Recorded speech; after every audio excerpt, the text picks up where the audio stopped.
Nicole Strickland. I have been fascinated with the unknown and paranormal realms since childhood. After a profound experience with my grandmother's spirit 20 years ago, I have been on a quest to observe, study, investigate, and communicate with the afterlife and beyond. It's been an ongoing journey of exploration and discovery, one that has taught me how mortality and the spirit world are forever bonded through the veils of time.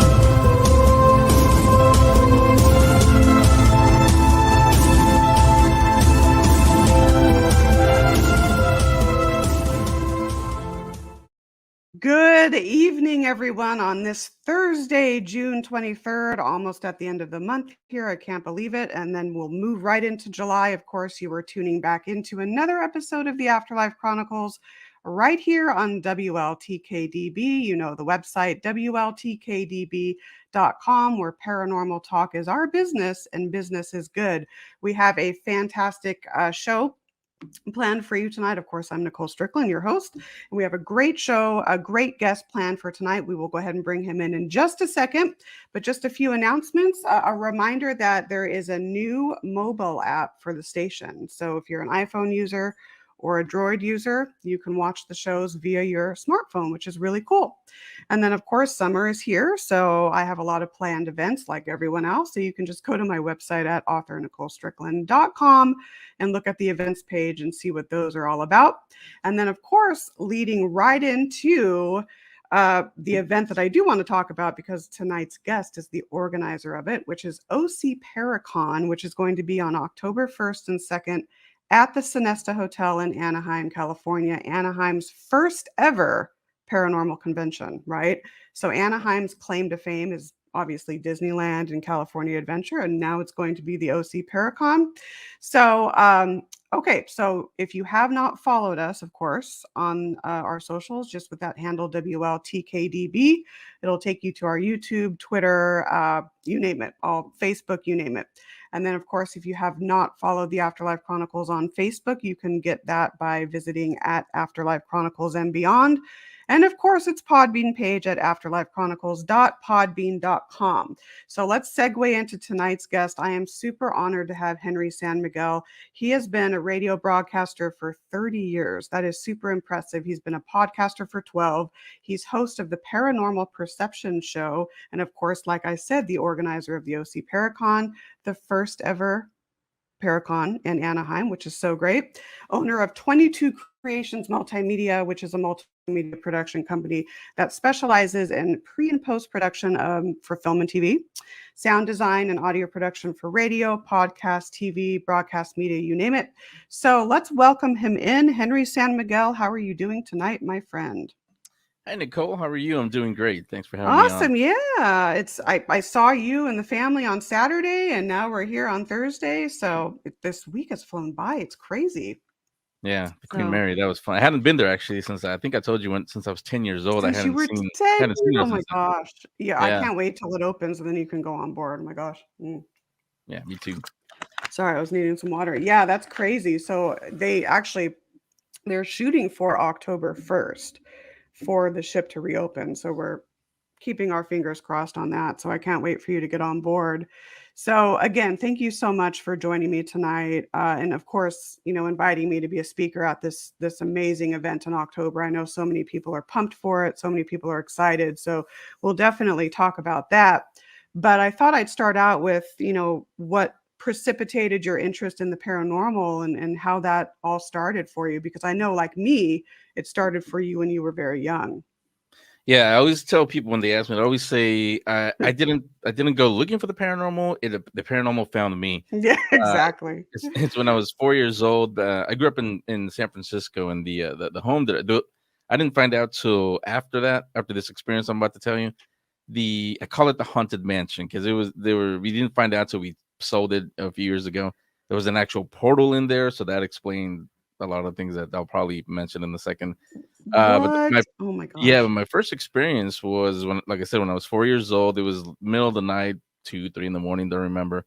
And it was around December, and I don't know why, but I just woke up. And I remember I saw a group of people coming out of my closet, and they didn't look like monsters or scary or anything. They just looked like people. And to me, as a little kid, I was wondering, who are these people? Why are they in my room? Till it hit me. Oh, they must. Well, I said monsters. I remember that in my head, but I did what most 4-year-olds do: put the covers over my head Of course, of well, I course. turned on the light, and then I put the covers over my head. In the morning when I woke up, they were gone, obviously, but the light was still on, which told me it actually did happen. I wasn't dreaming. So ever since then, that's what sparked my interest in the paranormal and the unknown, because I most normal people, I'll say, most normal people would run for the hills, want nothing to do, probably leave the house. My house is haunted. Okay, that's it. We're gone. But me, I told my parents, but my dad was, he was a World War II vet. He was very, black and white, not scientific. There's no such Yep, thing. My yep. mom, she was ultra religious, and so same thing. We don't talk about that here. And I mean, we don't talk. So I really couldn't. I didn't really have anybody to go to. I didn't know people like you or Paranormal Pete, who was I was on with earlier. I didn't know, and we didn't have shows like that back then, really. There was no Ghost Adventures. There was no internet back. Yeah, I'm that old. There was no internet back then, so I couldn't go searching for anything. So I kept it quiet. I didn't say anything to anybody, but that there was a spark that lit that night, and my interest was, it started there. I wanted to know more. I wanted to know who were these people, why were they, how did they get there, all of that. So Exactly. that yeah, so that's what started my interest in the paranormal. That is amazing, and I there's parallels with me too because my very first experience, I think I was around 4 or 5. So I remember that, and just like you, it was just that spark was created right then and there. Were you doing anything, like, in particular that night that maybe was different for you, that maybe caused you to actually see these figures? Or it just was No. a random experience? Yeah, I thought about that actually. Now that I know more about the supernatural, the paranormal, I was thinking that I know for sure the obvious, where you're playing with a Ouija board. I wasn't. No, I wasn't watching a scary movie. Or I did like him back then. I like to say, I always tell people, I think I'm one of those people that saw The Exorcist too young. Oh, me Um, too. It's a yeah, poltergeist at, like, 5 or 6. Absolutely, yeah. me too. Yep. But no, that night I don't remember anything out of the ordinary. Like I said, it was December, I think close to Christmas. I remember the Christmas tree being on. My parents used to leave it on all night. Oh, maybe that there's a link with that, maybe. I don't know, maybe. I don't know. Well, no, because I kind of find out. I think I found out. I'll say who those people were, not specifically, but when before we sold because I'm in Southern California now, but before we sold that house, because I ended up living there after my parents passed away. uh, a psychic medium, two psychic mediums actually, and my old paranormal consultant on my show, Doug Carnahan. We were all there, and we went through literally every inch of the house, and we discovered everything that I ever wanted to know. I found out, of course, at the end when I'm about to sell it and not live there. But like I said, that's when we found the portal, and down below, because this is an older house in San Francisco. It was built in 1906. I don't know if it survived the earthquake or was built after the earthquake, but I do know it's from Right. 1906. So it's old. It's been there for a while. It's seen some history there. Um, Wow. and down below in the basement, there's a guy named Thomas, spirit, not a living person, but there's a spirit. His name is Thomas. He's from the Civil War era. In fact, his older son, he told us through the psychic medium, he died in the war. He had a younger son. He said he died. We didn't get from what, but I didn't say anything. But to me, that clicked because Mhm. my dad used to have a rental property on that property also. A lot of the tenants and people that just visited there, they would always say that they saw a little boy running around. My kids, my son, they saw a little boy running around. So did my nieces when they lived there for a little bit. So that's more than almost 6 witnesses seeing that. So obviously it was a real thing. And I think that these people that were coming out of that closet, they were, like I said, I don't know who they are specifically, but I think they were just passing by through that portal that was in the hallway. I think they were just passing by, so uh, they were they were hello, and I just happened to see them. I wake up and see them because I mean, you know this. They say kids, kids can see ghosts. They can, babies especially, they can see them much easier than us grown-ups, well, unless they're like you and I, and most people listening to the show. But most normal people, all the noise, we would go through life, just living, that kind of shuts off the we don't pay attention to ghosts or Exactly. because Yeah, exactly. unless it's something like right in your face, but we don't really pay attention. But kids, we're innocent basically, and so we can see them. So I think that's why them coming walking through the house through that portal, and me, being a kid and being innocent, that's probably those two collided, and boom, there they are. I saw people coming out of my closet, but I That think is that's what they such were. that is an amazing experience. I love how you say the paranormal found you because it's so true. Yeah. That's a really good way to put it. So with the portal, I'm curious, what steps did you guys take to determine that there was one there? The two psychic mediums, they I don't know, they felt it, I guess is the way to put it, but they knew it was there, and one of them said they don't know, they can't tell if it was from a ritual or if it was on purpose. They think it's been there for a long time, but they think someone may have opened it without even knowing that they opened it, and that's why it's been left open this whole time. We never, Hi, never Jackie. really, yeah, we never really. Oh, hi, Jackie. We never really they never closed it, so it's whoever lives in the house now, they have a portal. That is so intriguing. And San Francisco too, I think is just naturally such a haunted city. I mean, Oh it's yeah, built practically on a ship vessel grade. I mean, there's ships everywhere underneath that city. there So is, but what a lot of people don't know, there's a lot of it is Native American burial ground. That that yes, you're right. That's true. Oh my gosh.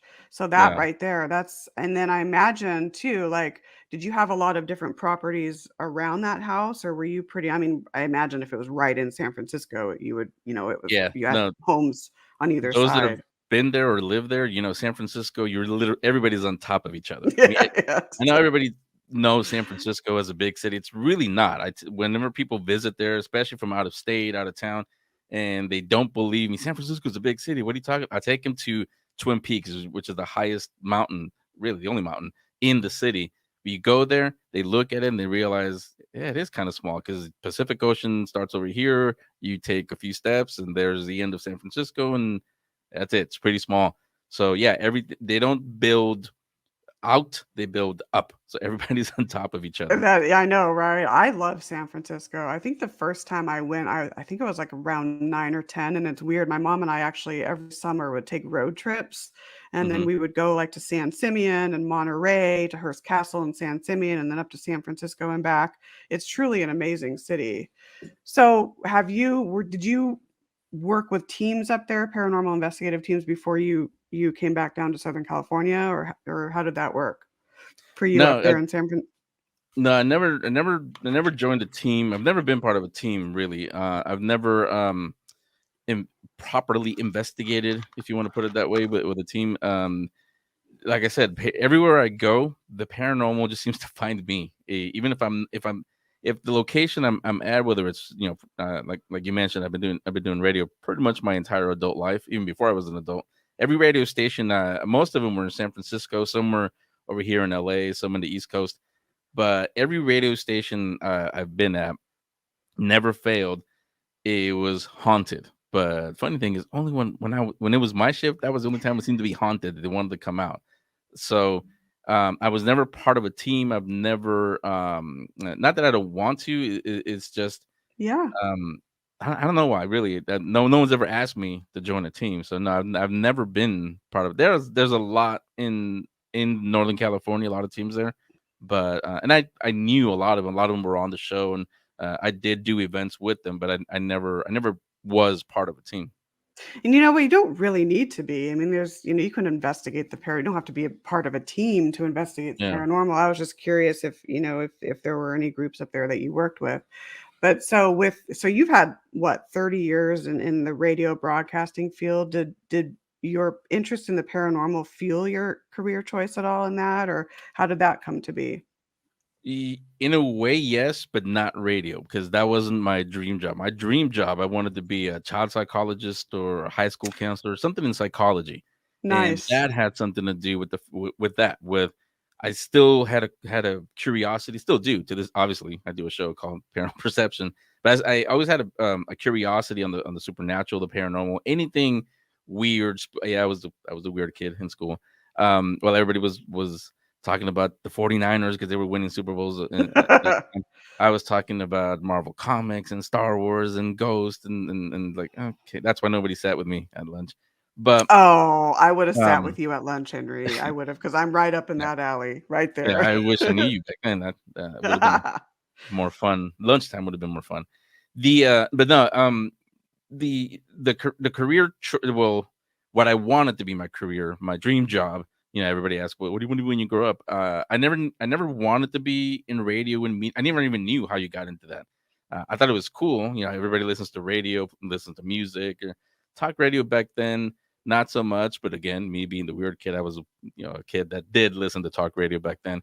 Um, but I wanted that my experiences, my paranormal experiences. That's what made me want to understand him. It wasn't until I started looking when I think in my junior or senior years of high school when I started looking at colleges, which colleges to go to. That's when I discovered that there was such a thing as parapsychology, and Yes. that perked me. I was like, oh wait, what parapsychology? And then when I realized what it was, like that's what I need to do. So when I went to school here, well, in LA at USC, and that parapsychology wasn't my major. It was sociology, child psychology. I mean, psychology with a focus on child psychology. Um, Parapsychology, I don't think it was offered there because I wanted to go to UCLA, but because I played football my whole 4 years of high school, and I got the USC on a football scholarship. UCLA never even bothered to look at me, so I said, Oh my fine, gosh, I'll go that's to the other one. fantastic. Yeah. Wow.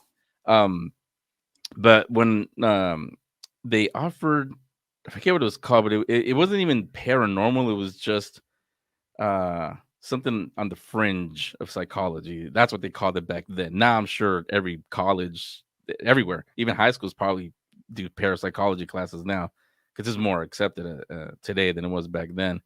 But that was where I was going. That was my career. I was going to be a high school counselor, child psychologist. But radio came into my life completely by accident, kind of like the paranormal. It found me. I didn't go looking for it when I was 10 years old. My sister, I think it was, yeah, my sister took me to a shopping mall somewhere, and there was how radio stations have their station van, and they could do promotions and do giveaways and all that. The station that I listened to growing up, they were there, and I went to introduce myself. It was like a 9.5, 10-year-old kid. Introduced myself, and I guess the DJ, he said, "Hey, this is a cool kid." So he invited me. He went to be my parents first, obviously, but he invited me to the station, and that's when I was 10 years old, or yeah, 10 years old, and walking into the radio station for the first time, to me, was like walking into the space shuttle because I'd never seen so many dials and speakers and music, and he's talking and people calling, all kinds of stuff going on. I was hooked, just like I was with the paranormal. I was hooked on radio from that point to now. Maybe I mean I'm not on the radio now. I do it online, but from there all through high school, see again, the weird kid, I never went to prom or any of that stuff because I was at a radio station. I was always I wasn't getting paid at the time, but I was always, doing something in a radio station. So like I said, my dream career was going to be a child psychologist, high school counselor. But what my dad passed away literally a week before my 8th grade graduation, so he never really got to see me do any of that. But my mentor, the guy that I met in that van, became my mentor, still is the one that got me into radio. When I came back from I think the first summer between my freshman and sophomore year at USC, he sat me down and had the "What are you going to do when you grow up?" talk with me. And I said, "Well, I kind of like this," but he said, "You I'm not saying don't do it, but you do realize it's about another 8 years, maybe more, of schooling, and then still you never with what you wanna do, you never finish because it always, you'll always learn something new." And I said, "Yeah, I can do it." and he's the one that told me, you're pretty good at this radio thing. Have you ever thought about doing that? And like I said, I never thought about it as a career. He was doing it obviously, but I didn't know how you apply, how you get in there. I was just there. I was just hanging out this whole time. I was just his friend doing that. So I thought about it, and after that, I guess he talked to the program director at the time, and they gave me a shot. Anybody that's done radio before, they know they gave me the graveyard. Not even the graveyard. It was like New Year's Eve into New Year's Day because nobody wants to work that No one, shift. yeah, no one wants to Yeah, work on New Year's Eve. and Yeah. and the the program director, he said, okay, let's give the kid a shot. Nobody's going to be listening anyway. If he messes up, who's going to know?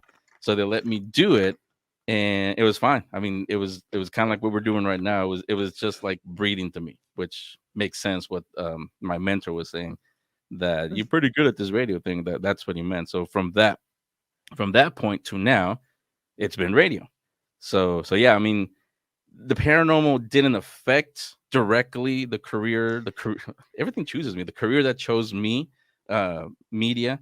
I What I wanted to do, it was because of my paranormal experiences, and then when I discovered parapsychology, I really got excited. But obviously, I never went that route because this radio thing kind of worked out for me. Yeah, it's so funny. I think that this is just my opinion, but I think that all of us have blueprints. So it's like I think we can mold our lives to an extent, but I think it's almost like there's certain things that are predestined for us. And so it just kind of Yeah, just happens as it's supposed to be. So that's kind of what I'm thinking, your spark in the paranormal, and then that finding you, and then radio finding you, and then what the two of them have combined to bring you now, you with paranormal perception in your show, which I want you to get into because it's an yeah. awesome podcast, and I really, really like the title Paranormal Perception. So I'm Yeah. curious to get like why you titled it that, because I think that's really cool to have that word perception in there. But before I answer that, I was smiling when you said that a minute ago because, and we'll get into it in a second. At OC Yeah, yeah. Paracon, Vernon Mahabal, he's a palmist. He reads your palms using the science of palmistry, not a palm reader. He says he's done reading. He did a palm reading for me a couple years ago when I first met him. Everything that, like you said, that I thought was just completely by accident, it's right in the palms. And he says That's everybody's blue, like you said, the blueprint, it's all right here on our palms. So right. think everybody's gonna enjoy that presentation. But Oh, paranormal, yeah. Oh, yes, definitely. paranormal perception. The First of all, I can't take credit for that, for the name, because that was my original co-host, Erin Olash. She actually is the one that came up with the name Paranormal Perception. She says she put a lot of thought into it. Knowing her, and I mean this in a good way, we're still good friends. I think she just came up with it right there on the spot, but it fits. Um, It does. because when we started, we she used to do the other show that I used to do. It was called the Geek Speak Show. It was all about what I like, Marvel comics. I used to cover Comic Con all the time. That's basically what it was, a Comic Con podcast. um but she was my co-host on that one. But off the air, like most people today do, our conversations always turn to our paranormal experiences, because she still to this day, and her sister, they have a ton of paranormal supernatural experiences. They've seen things that they just can't explain. So we said, instead of talking about this over lunch, or just be in between, when we do the shows, why don't we do a podcast about them? So we said yes, but then we thought about it, because at that point there were a lot of paranormal. There's coast to coast on the radio, obviously, but there's also a million, well, maybe not a million, but just about a million paranormal podcasts, or paranormal themed podcasts out. There's YouTube channels, people on TikTok, on Instagram, on YouTube, Facebook Live. They talk about their experiences or the paranormal. So we sat down and we said, well, if we do this, how are we going to stand out from all those people that have been, and people that that are researchers? They've had years, decades of experience doing it. Like I said earlier, I'm not an investigator. I've been on investigations with people, but I'm not officially an investigator. So what would we talk about? And I said, almost as if we knew what was coming in 2020, but I said, well, why don't we start talking about the world, because the world is pretty paranormal. Again, little did we It know how prophetic that Right? statement was. Uh, Totally. and also with paranormal, to me, paranormal, the word paranormal has never automatically meant ghost. To me, paranormal covers everything: Bigfoot, UFOs, prophecies, glitches in the matrix, anything and everything that's weird or unexplained. I put it under the paranormal umbrella. I know, especially because of the TV shows, the kind of like Kleenex. That's a brand name, but everybody uses it. I need a Kleenex. You mean a tissue? Same thing with paranormal. When people say, "Oh, let's talk about the paranormal," I had a paranormal experience. They're talking about a ghost or something. But when they have a dream that's so vivid that they remember it, I felt like I was there. That's also paranormal. That's not like it could be psychological, but it's also paranormal because you probably weren't dreaming. You were either um, somehow you found a way to astral project, and you didn't even know you could do it. Right. So that I've done that a couple yeah. times. It's weird. It's strange. It could be awkward depending on like where you end up. Like, whoa, I didn't mean to be here. But but yeah, that I put everything under paranormal. So that's what the show is about. When we started, it started to be too repetitive. We switched it around a little bit because it was um a lot of ghost hunting people, a lot of ghost teams, and there's nothing wrong with them. But every single week, if all you talk about is a team that went this and oh, we caught this evidence, we caught that evidence, like, my thing with paranormal perception is okay, great. At this point, there's more acceptance, but there's people that have been doing it for 50 years. I mean, John Zaffis is a good friend.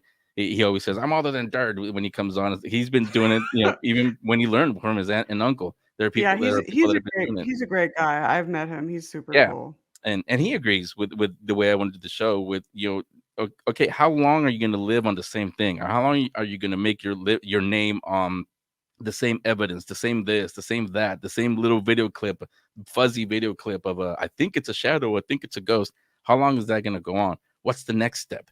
Because there is a new generation that's coming Mhm. into the in and wanting to know more about the paranormal. So what do they want to know that? Well, I talked to that generation.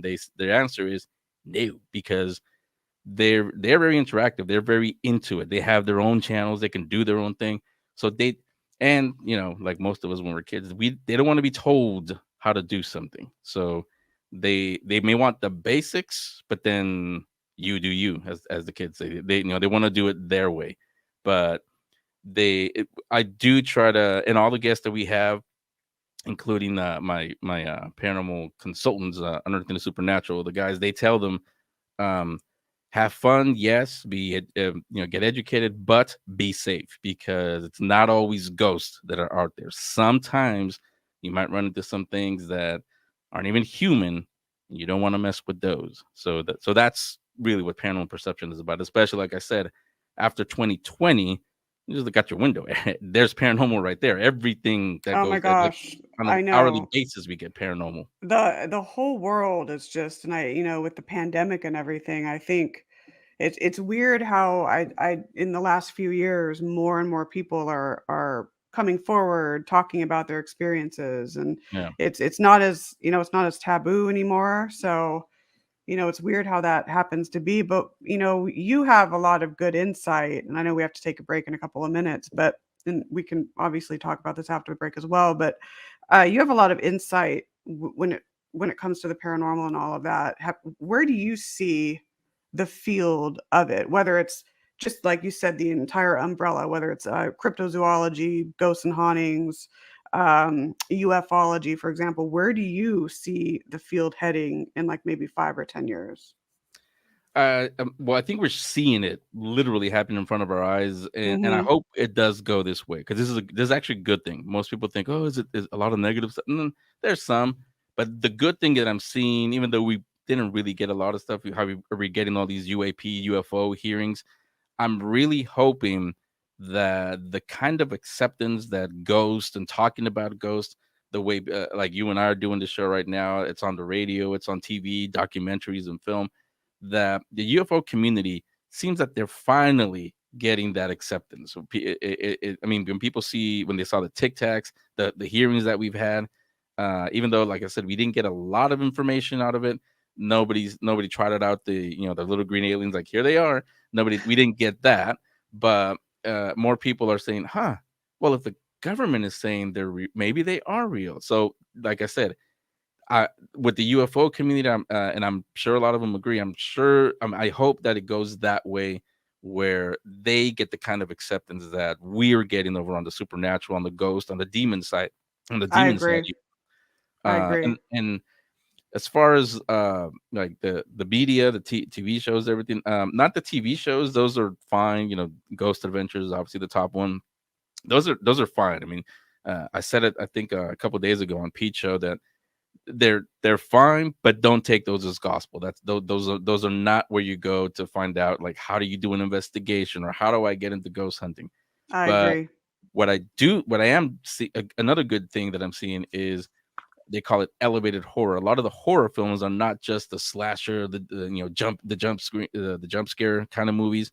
Now the elevated horror, like Get Out, and those kind of movies, the Jordan Peele movies. He's got another one coming. No, he didn't pay me for that. No plug for that. But he's got another one coming. I want to Um, see that, by the way. I've seen the trailer yeah, like 10 times. yeah, and Yeah, a lot 10 of times. these really make you think. It's not just, oh, there's the monster, or there's the this, or there's the that. It's things that really could happen, because a lot of it are based in science, or in folklore that could be true. We don't really know. So yeah, I do see supernatural, paranormal, the weird. I do see it trending in a positive way. I do too, actually. I do too, and I just watched it was a 2010 film. I know we need to go to break here in a minute or so, but I think it was a 2010 film called Troll Hunter. Yeah. Very low budget movie. If no one's seen it, I mean, it's free on YouTube. Maybe I shouldn't have said that, but I said it. It's an amazing movie, and it's truly phenomenal. I mean, one of my favorite movies that I've in that genre.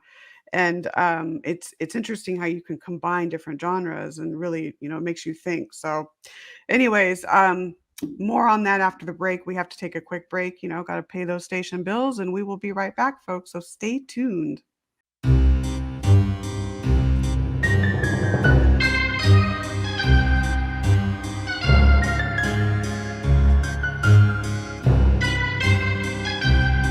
Hi everybody, this is Patty Negri, and I want to invite you to join me at the Orange County Paracon. Yep, the first weekend in October, the very, very first Paracon ever in Anaheim, and we're going to do all sorts of great things. I'm going to be there with my book, Old World Magic for the Modern World. I'm going to be teaching a workshop on Old World Magic in the paranormal world. So how you can bring that into your paranormal investigation, your ghost hunting, your talking to the other side. Of course, I'm going to be doing a seance where we raise the veil together and talk to the dead.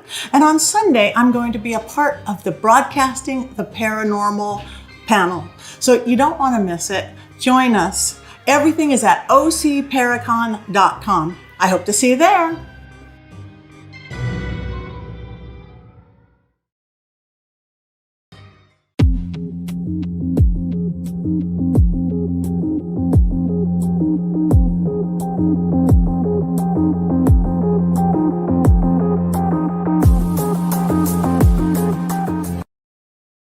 Thirty-three minutes past the hour. Time does fly by on this show. Of course, you're tuning back into the Afterlife Chronicles right here on WLTKDB.com. Tonight's special guest is Henry San Miguel, host of Paranormal Perception podcast and the organizer and essentially founder of the OC Paracon, which is going to be October 1st and 2nd in Anaheim, California at the Sonesta Hotel, Anaheim's first ever paranormal convention. So I'm super, super excited for that. So before the break, if you missed the first half hour, it'll be archived for you and all of that.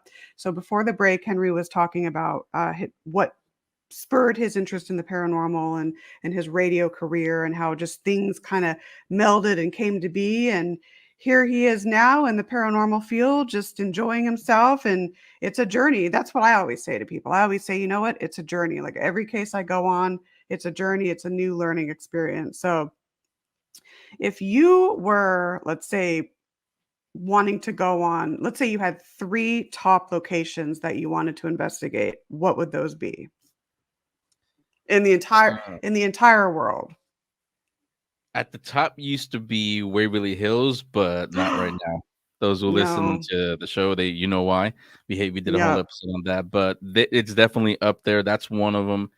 Another one would probably be the Winchester Mystery. I've been there a lot. I've done a lot of things, having lived over there, but I want to go there not for like an event because we've done a lot of TV shows and Halloween events that they did there. I did a lot of live broadcasts with radio stations, and wasn't really a serious investigation. So I'd love to go, especially with my guys with Unearthing the Supernatural. I'd love to take Native Americans there and see what they find because these guys they find things that not the typical investigator I'll say that they don't find. So I would love to go there with them, not for a TV show or anything, just us, a private investigation. Um, and then another one. Not sure. I mean, those two, honestly, those are my two top that I've always wanted to go to. Oh well, the Queen Mary, when it opens back up, that was That another will one. happen. Absolutely. It will Yeah, happen in the near future. I guarantee it. yeah. Yeah, Because I've heard so I many meant stories. I just never been there. yeah, yeah, you're due. I mean, if you haven't been since you were 10, you're definitely due. Yeah, I meant to ask you that. I know it's kind of like off topic, but I was like, I'm curious to see what his like top three would be. I've been to Waverly. It's amazing, but the news about it, it's kind of sad now. I don't even want to bring that up, but it's truly an Yeah. amazing site. The shadow figure phenomenon and all of that. And then you said earlier, you said, and I've heard this before, glitches in the matrix.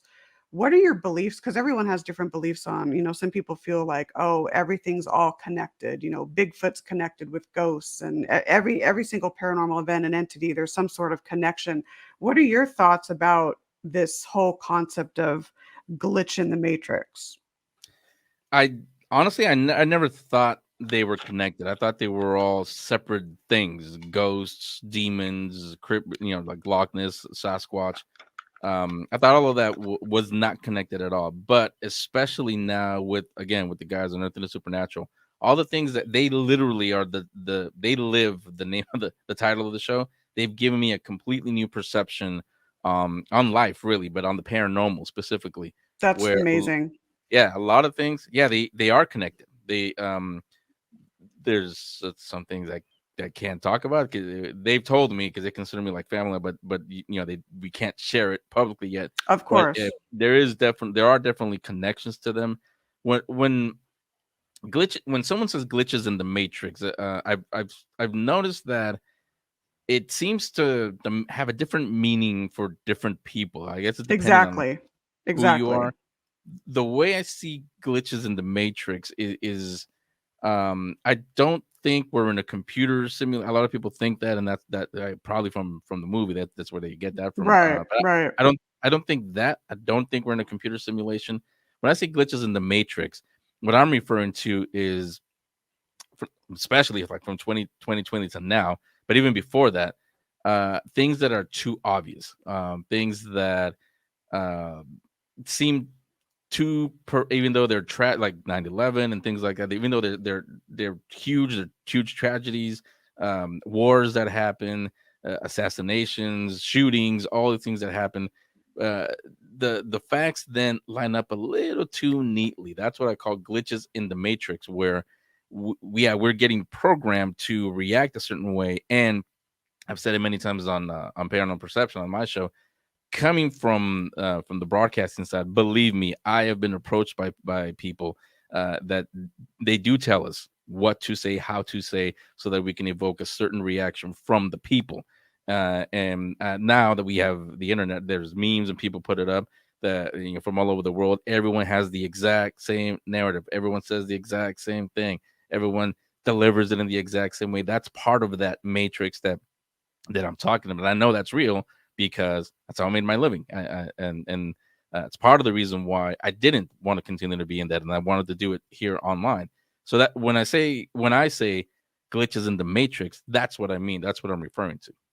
Yeah, that's a good explanation because you said that earlier, and I've heard that term, and I have my own thoughts about it too. So I'm like, let me pick his brain about that. I agree. It's interesting how things play out and all the synchronicities of everything and all of that. One other thing too, that before I forget, you mentioned earlier that in a lot of the radio places where oops, my mic, the organizations where you did radio, you said that not it wasn't haunted, but things were following you. Do you think there's something maybe interesting about your energy that kind of elicits spirits to come to you, or other, discarnate beings or things like that?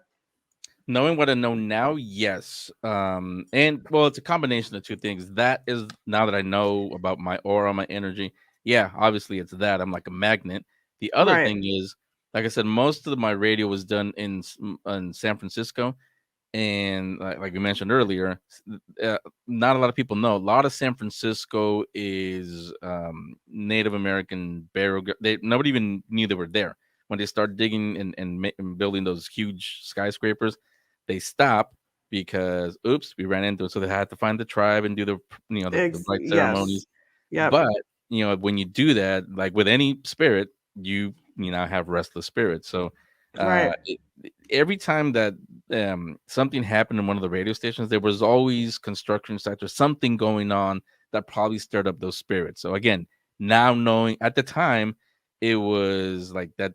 Everybody feels it. That's that moment of, oh, scared. You jump, you realize you're seeing, experiencing something.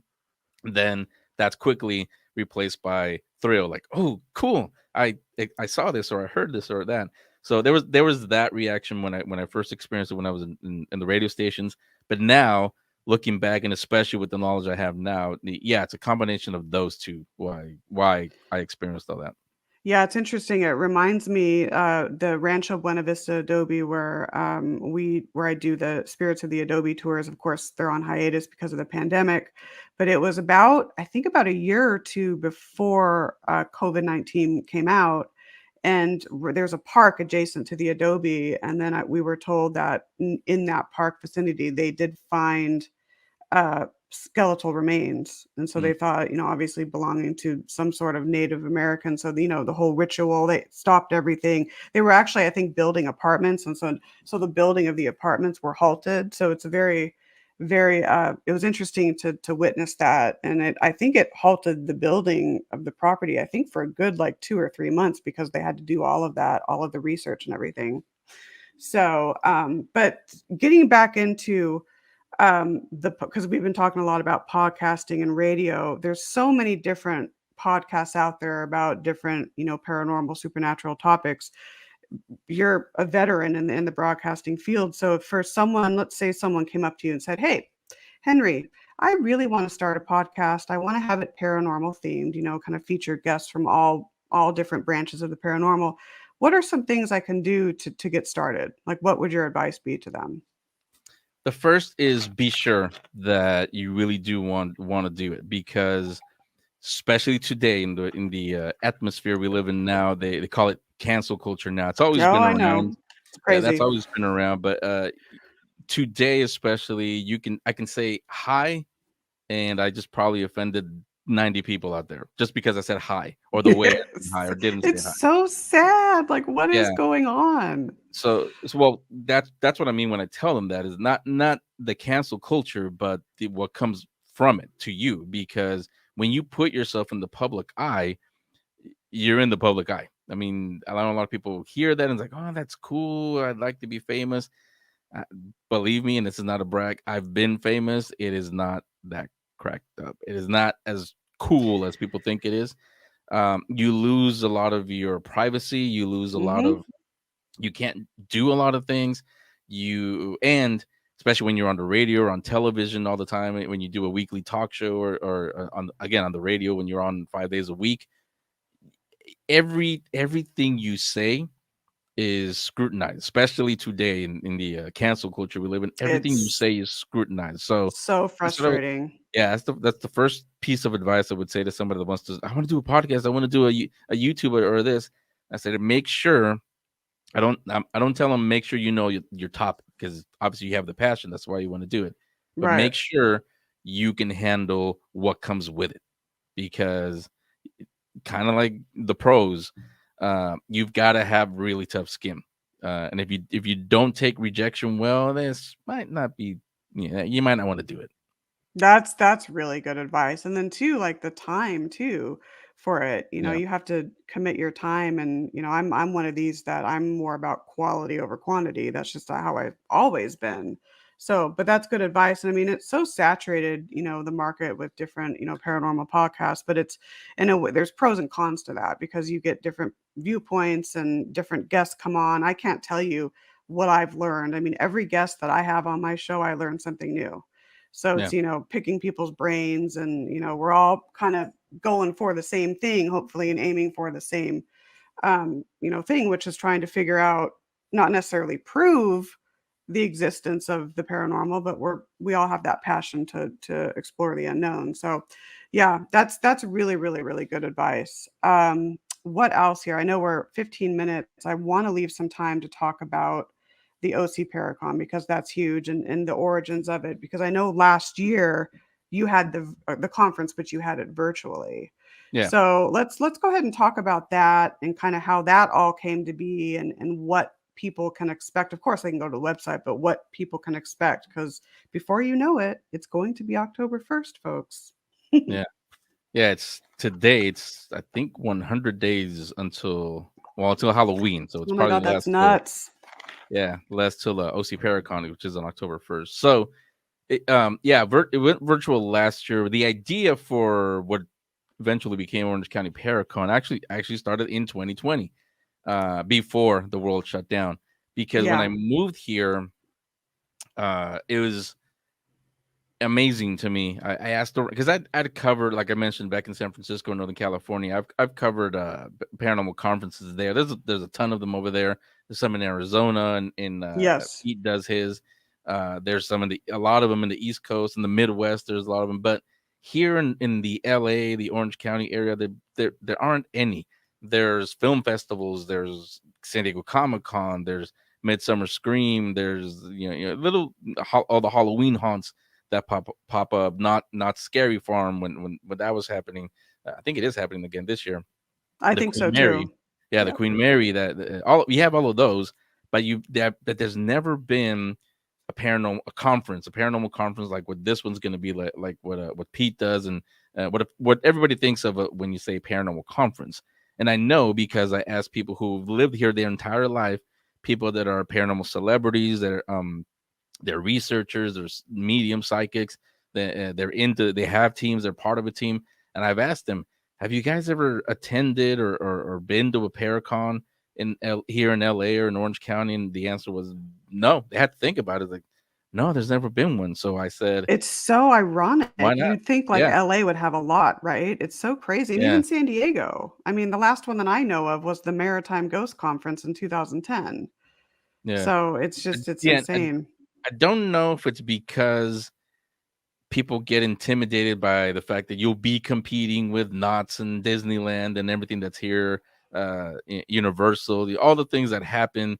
Um, I mean, you don't have to do it around Halloween time. I just did it Right. because it's Halloween time. Yeah, why But not? I mean, I knew that when I said, I'm gonna do it on the first weekend in October 1st and 2nd, and I knew I'm gonna be competing with Universal and Disneyland and their Halloween stuff, and Queen Mary, if that ever opens. Actually, they just announced earlier this week, Shaq of all people, Shaquille O'Neal, he's doing what is it, Shacktober at the Queen Mary, around September, October. So I'll be competing with that. So, but I knew that. I heard that too. That's so bizarre. Yeah, Yeah. it's slated to open on October 1st, like I said. So Yeah. I mean, yeah, I knew what I was up against. Like I said, maybe that's why other people haven't done it, because they could get be. intimidated taking on Disneyland and all these attractions that go on here. But I've it psychic mediums. They've told me I have a lot of guardian angels, a lot of people around me all the time, and that's why I didn't know. I thought I was just lucky, but that's why, because I have a lot of people watching over me. So everything that I've always tried professionally and personally, it's never failed. There's been very few failures in life, so I'm not worried about competing with whatever is happening with OC Paracom, It's a because I know. stepping stone, it's Yeah. got to start somewhere and build up, and that's just how it's going to be. And I Yeah, mean, and it's going to be I'm great. seeing from the people here and the hotel that they're excited. Everyone's excited because, like, again, there's never been one, and is interested in the paranormal. So yeah, they definitely want to be there, and it's not going to be huge. It's not going to be like San Diego Comic-Con size. I mean, I don't know if it grows to that. I don't know if I'd want to do it because I've True. covered San Diego a lot and Comic-Con a lot. It's chaos. It's just trying to navigate alone, let alone trying to get the panels or anything. It's chaos. I don't know. Oh, yeah, it really is. Yeah. Actually, my one of my friends, Eric, he's a high school teacher in Chula Vista, National City area here in San Mhm. Diego. He has gone to Paracon every year, I think for like I think almost like 35 years. So Yeah. he's going to, and he's also very into the paranormal. So he's going to be at the OC Paracon as well. So I'll introduce you guys because he's a huge Comic Yeah. Con person, like every year for like 35 years. Yeah. So you're gonna have, I mean, obviously speakers, and I know Patty Negri is gonna be doing her seance, and Mhm. there's gonna be all kinds of vendors. Anything else that I did mention that you want to talk about in regards to the OC Paracon? Well, I mean, this was a plan from the beginning anyway. I'm gonna have Unearthing the Supernatural. They're gonna open it with a ceremony, a Navajo ceremony, and they do that at every event that they do. And when people see them do it, to most people, it's oh cool. I put it on my Instagram, my social media, but people have to understand that when they do that, it's like for Catholics or Christians when you say a prayer before you go anywhere. This holds us. It's just as holy. These ceremonies are just as Right, holy. of course. So they're doing that to bring positive energy to. They ask the spirits around there. We're not going to bring them out or anything. If somebody from the hotel is listening, we're not bringing up ghosts, so don't worry about that. But it's so that nothing, because of the energies that will be there from you and Pete and everybody else that's going to be there. Patty, obviously, anybody that knows or has been around Patty, she just walks in the room and it's like, oh, you get hit by her positive Yes, energy. So yes. all of those energies in one place, kind of like you asked about me earlier, it's going to attract spirits, and what the ceremonies that they do, it's for everything to go right, to go good, and so that we don't have anything negative coming in. There'll be a barrier to that, and Patty does the same thing also. But there'll be that. I'll be Paranormal Perception. I'll have with the guys. I'll have a table there. We'll be recording video interviews. So with you, Pete, Patty, Rick McCall, everybody that's going to be there, we'll do interviews on video as well as besides your presentations. And I'm also going to have a little setup where the attendees, because this was a huge hit last year when I did it on the show, they're going to come. They're going to sit down and they're going to share their experiences, their ghost stories, whatever happened to them when they were kids, and then that gets replayed on the Halloween and then the Christmas episodes also. Oh, that's fantastic. So are you gonna just have like one or two per episode, or are you gonna make an entire episode of it, do you think? Of different I probably stories? a two-parter because last year Probably. I asked them to send in their stories. I got like literally thousands. I didn't air all of them, and they're okay. I mean, Christmas, I didn't know what to do on for the Christmas episode. Halloween, I mean, yeah, Halloween is obvious on a paranormal show. What don't you do for Halloween? But Christmas, I was trying to think, well, how do we do paranormal until I remembered in the 1800s, Christmas was basically what Halloween is. That's where Yes. Christmas Story, a Christmas Carol. That's where that story came from, Charles Dickens' story, because Christmas was like Halloween. It was commercially like Halloween. Even everyone spoke about that was the Christmas tradition. It wasn't opening presents; it was telling ghost stories. So I said, why don't we bring it to Paranormal Perception? And that was a huge hit. Everybody sent in their stories, and that was their Christmas episode. Christmas stories. A couple of people sent in a song. So that we're gonna do that there live, and then they'll hear it back on Halloween or the Christmas episode.